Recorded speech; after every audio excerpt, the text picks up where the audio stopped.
संपूर्ण हिंदी साहित्य घटना चक्र क्विक रिवीजन विद आरती शर्मा। दोस्तों, आपको मेरा चैनल पसंद आए तो इसे लाइक करें, शेयर करें और सब्सक्राइब करें। साथ ही साथ मेरे वीडियोस के अगले नोटिफिकेशंस को पाने के लिए बेल आइकन को प्रेस करें।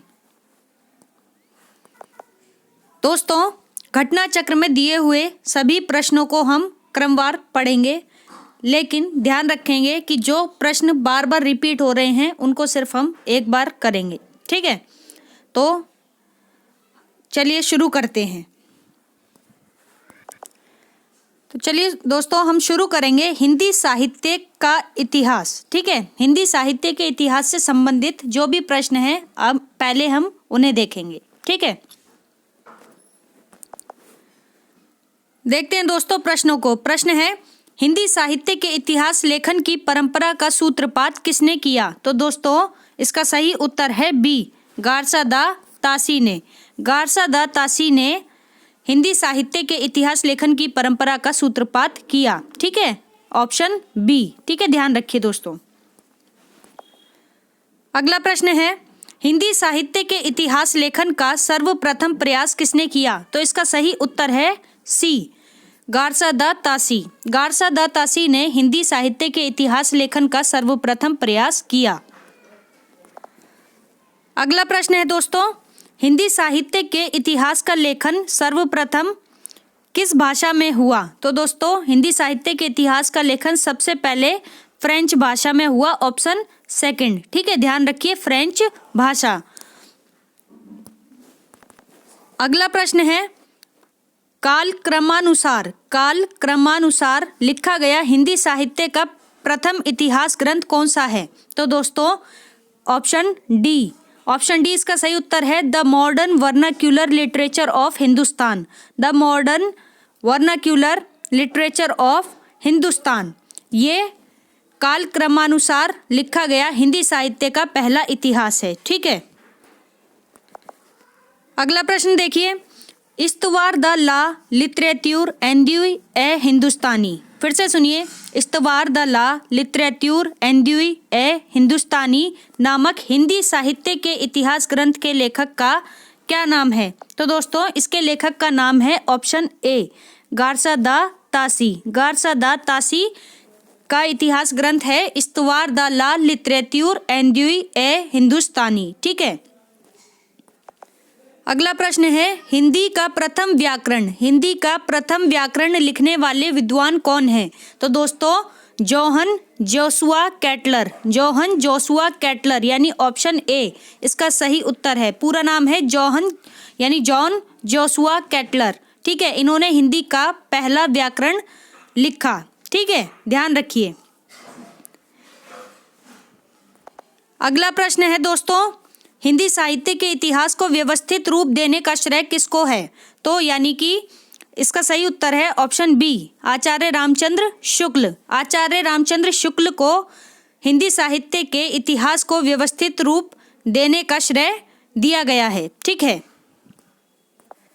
अगला प्रश्न है दोस्तों, ध्यान से देखिए, रामचंद्र शुक्ल का हिंदी साहित्य का इतिहास मूलतः किस कृति की भूमिका के रूप में लिखा गया था? तो इसका सही उत्तर है दोस्तों बी, ऑप्शन बी, हिंदी शब्द सागर। हिंदी शब्द सागर की भूमिका के रूप में लिखा गया था रामचंद्र शुक्ल का हिंदी साहित्य का इतिहास। अगला प्रश्न है, आचार्य रामचंद्र शुक्ल द्वारा रचित हिंदी साहित्य का इतिहास का प्रकाशन वर्ष क्या है? तो दोस्तों, ऑप्शन डी इसका सही उत्तर है 1929। 1929 में आचार्य रामचंद्र शुक्ल द्वारा हिंदी साहित्य का इतिहास रचा गया। ठीक है, अगला प्रश्न है, इनमें से वह कौन सी रचना है जिसे मूलतः हिंदी शब्द सागर की भूमिका के रूप में लिखा गया था, लेकिन बाद में उसे स्वतंत्र ग्रंथ भी बना दिया गया? तो दोस्तों, इसका सही उत्तर है ऑप्शन सी, रामचंद्र शुक्ल कृत हिंदी साहित्य का इतिहास। रामचंद्र शुक्ल कृत हिंदी साहित्य का इतिहास वह रचना है जिसे मूलतः हिंदी शब्द सागर की भूमिका के रूप में लिखा गया, लेकिन बाद में उसे स्वतंत्र ग्रंथ भी बना दिया गया। अगला प्रश्न देखिए, आंग्ल भाषा में लिखा गया हिंदी साहित्य का इतिहास स्केच ऑफ हिंदी लिटरेचर के लेखक कौन है? तो दोस्तों, इसके लेखक हैं ऑप्शन बी पादरी एडसिन ग्रिब्स। पादरी एडसिन ग्रिब्स की रचना है sketch of Hindi literature. Sketch of Hindi literature, पादरी एडसिन ग्रिब्स। ठीक है, याद रखिए। और ये आंग्ल भाषा में लिखा गया हिंदी साहित्य का इतिहास है। ठीक है, स्केच ऑफ हिंदी लिटरेचर। अगला प्रश्न है, ध्यान दीजिए, ग्रियर्सन कृत the modern vernacular literature of Hindustan का हिंदी अनुवाद किसने किया? तो दोस्तों ग्रियर्सन यानी जॉर्ज ग्रियर्सन कृत the modern vernacular literature of Hindustan का हिंदी अनुवाद किया किसने? ऑप्शन ए डॉक्टर किशोरीलाल गुप्त ने। डॉक्टर किशोरीलाल गुप्त ने the modern vernacular literature of Hindustan का हिंदी अनुवाद किया। अगला प्रश्न है, ध्यान दीजिए, the modern vernacular literature of Hindustan Hindi साहित्य के इतिहास लेखक के ग्रंथ का नाम, इतिहास ग्रंथ के लेखक का नाम क्या है? तो दोस्तों इसका सही उत्तर है जॉर्ज ग्रियर्सन। जॉर्ज ग्रियर्सन की रचना है the modern vernacular literature of Hindustan. ठीक है, अगला प्रश्न है, ध्यान दीजिए, the modern vernacular literature of Hindustan के लेखक कौन है? सेम क्वेश्चन फिर से रिपीट हो गया है, तो इसका सही उत्तर है जॉर्ज ग्रियर्सन। ठीक है, अगला प्रश्न है, जरा ध्यान दीजिए, डॉक्टर किशोरीलाल गुप्त, डॉक्टर किशोरीलाल गुप्त ने इनमें से किस ग्रंथ का हिंदी अनुवाद हिंदी साहित्य का प्रथम इतिहास शीर्षक से किया है? फिर से सुनिए ध्यान से, क्या है प्रश्न? डॉक्टर किशोरीलाल गुप्त ने इनमें से किस ग्रंथ का हिंदी अनुवाद हिंदी साहित्य का प्रथम इतिहास शीर्षक से किया है? तो दोस्तों option be the modern vernacular literature of Hindustan. The modern vernacular literature of Hindustan का हिंदी अनुवाद किया किसने? डॉक्टर किशोरीलाल गुप्त ने। किस नाम से किया? हिंदी साहित्य का प्रथम इतिहास नाम से किया। और the modern vernacular literature of Hindustan किसका इतिहास ग्रंथ है? तो दोस्तों डॉक्टर जॉर्ज ग्रियर्सन का। ठीक है, याद रखिए। अगला प्रश्न है, ध्यान दीजिए जरा, इनमें से किस साहित्य इतिहास ग्रंथ को किशोरीलाल गुप्त ने हिंदी साहित्य का प्रथम इतिहास नाम से अनुवाद करके प्रकाशित करवाया? सेम क्वेश्चन फिर से रिपीट हो गया है, इसका उत्तर वही है the modern vernacular literature of northern Hindustan. इस बार नाम बदला हुआ है। ठीक है, फिर से पढ़ते हैं क्वेश्चन, इनमें से किस साहित्य इतिहास ग्रंथ को किशोरीलाल गुप्त ने हिंदी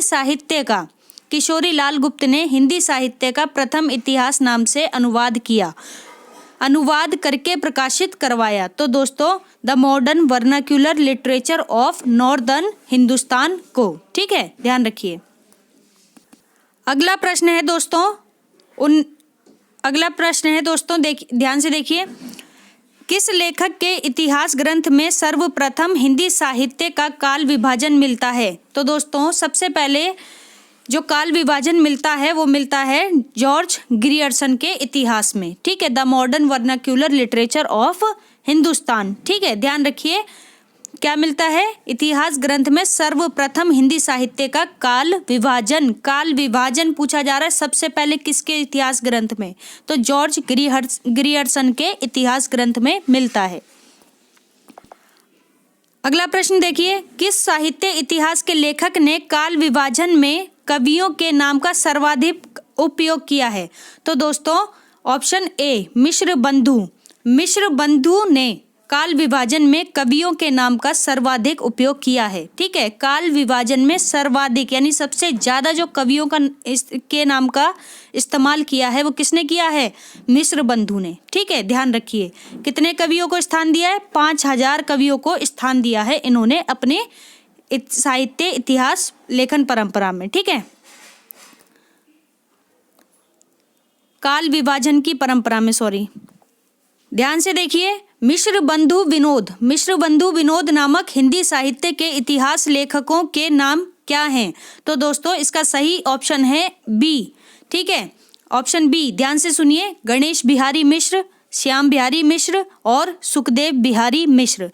फिर से सुनिए, गणेश बिहारी मिश्र, श्याम बिहारी मिश्र और सुखदेव बिहारी मिश्र। ठीक है, तो ये कौन है? ये 3 भाई थे और इन तीनों ने किसकी रचना की? मिश्र बंधु विनोद की रचना की। और मिश्र बंधु विनोद क्या है? यह एक साहित्य के इतिहास का ग्रंथ है। ठीक है,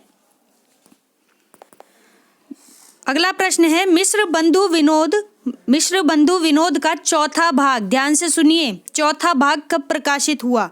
तो इसका चौथा भाग 1934 ईस्वी में। देखिए आधुनिक काल, ठीक है, 1934 ईस्वी में मिश्र बंधु विनोद का चौथा भाग प्रकाशित हुआ।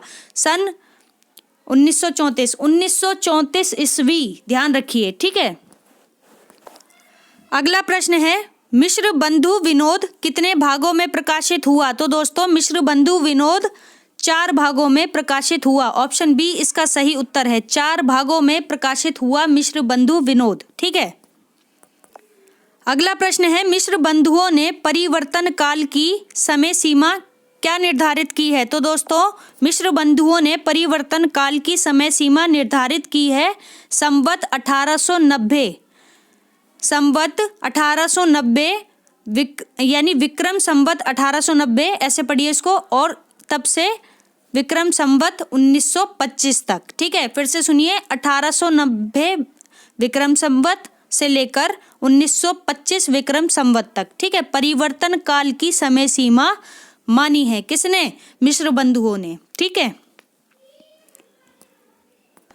अगला प्रश्न ध्यान दीजिए, रामचंद्र शुक्ल ने प्रथम उत्थान का समय कब से कब तक निर्धारित किया है? प्रथम उत्थान का समय, तो इसका उत्तर है ऑप्शन सी, 1868 से लेकर 1893 ईस्वी। 1868 से लेकर 1893 ईस्वी तक आचार्य रामचंद्र शुक्ल ने प्रथम उत्थान का समय माना है, 1868 से लेकर 1893 ईस्वी तक। ठीक है, याद रखिए, यहाँ पर आप चाहें तो देख सकते हैं, प्रथम उत्थान का समय 1868 से 1893, द्वितीय का है आपका 1893 से 1918 ईस्वी तक। ठीक है, तो ये इस तरह से उन्होंने 4 उत्थान माने हैं। ठीक, ध्यान से देखिए अगला प्रश्न, आचार्य रामचंद्र शुक्ल ने हिंदी साहित्य का इतिहास, आचार्य रामचंद्र शुक्ल ने हिंदी साहित्य का इतिहास के आधुनिक गद्य साहित्य परंपरा का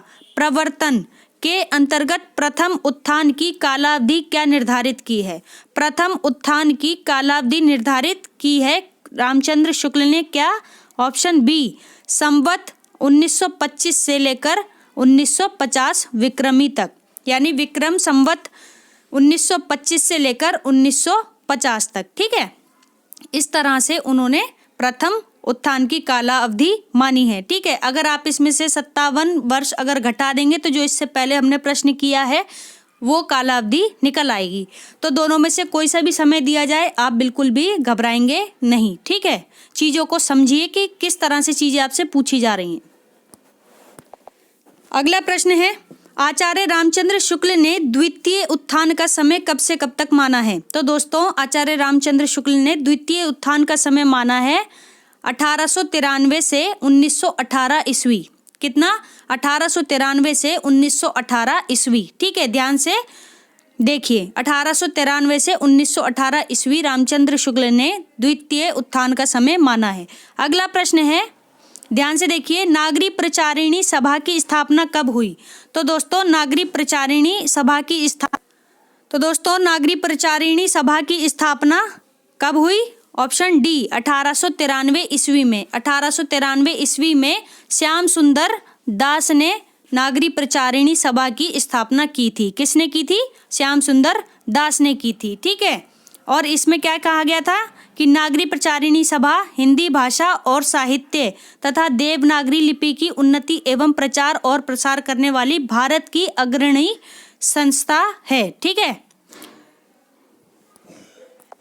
अगला प्रश्न है दोस्तों, हिंदी शब्द सागर का प्रकाशन किस संस्था ने किया? तो दोस्तों हिंदी शब्द सागर का प्रकाशन नागरी प्रचारिणी सभा ने किया। किसने? नागरी प्रचारिणी सभा ने हिंदी शब्द सागर का प्रकाशन किया। अगला प्रश्न है, नागरी प्रचारिणी सभा के संस्थापकों में कौन नहीं थे? तो दोस्तों नागरी प्रचारिणी सभा के संस्थापकों में नहीं है, वो है रामचंद्र वर्मा नहीं है। बाकी इनके अलावा बाबू श्याम सुंदर दास ठीक है, पंडित राम नारायण मिश्र और ठाकुर शिव कुमार सिंह, ठीक है, ये सभी जो हैं वो इसमें इनके संस्थापक हैं। किसके? नागरी प्रचारिणी सभा के। और जो नहीं है वो कौन है? रामचंद्र वर्मा। ध्यान रखिए, नहीं है वाला प्रश्न है, थोड़ा ध्यान से समझिए इसको, ठीक है। तो आप चाहें तो देख सकते हैं दोस्तों, नागरी प्रचारिणी सभा की स्थापना 16 जुलाई 1893 को वाराणसी में हुई थी, जिसकी स्थापना बाबू श्याम सुंदर दास, पंडित राम नारायण मिश्र और ठाकुर शिव कुमार सिंह जैसी प्रभुतियों ने किया था, ठीक है। और रामचंद्र वर्मा हिंदी के साहित्यकार एवं कोशकार रहे हैं। कौन रहे हैं? हिंदी के साहित्यकार और कोशकार रहे हैं। हिंदी शब्द सागर के संपादक मंडल के प्रमुख सदस्य भी रहे हैं और इन्होंने आचार्य किशोरीलाल वाजपेयी के साथ मिलकर अच्छी हिंदी का आंदोलन चलाया था। किसने? डॉक्टर रामचंद्र वर्मा ने। कंफ्यूज मत होना, राम कुमार वर्मा नहीं है, रामचंद्र वर्मा है, ठीक है। और हिंदी का मानकीकरण हुआ था, ठीक है। इन्होंने सन 1919 में महात्मा गांधी नामक पुस्तक भी लिखी थी। किसने? आचार्य रामचंद्र वर्मा ने, ठीक है। तो आज हम इस वीडियो के प्रश्न यही समाप्त करते हैं, बाकी हमारा अगला पार्ट आएगा, ठीक है। तो दोस्तों, अगर आपको मेरे वीडियोस पसंद आ रहे हैं तो इन्हें लाइक करें, शेयर करें, मेरे चैनल को सब्सक्राइब करें, साथ ही साथ मेरे वीडियोस के अगले नोटिफिकेशंस को पाने के लिए बेल आइकन को प्रेस करें दोस्तों। धन्यवाद दोस्तों।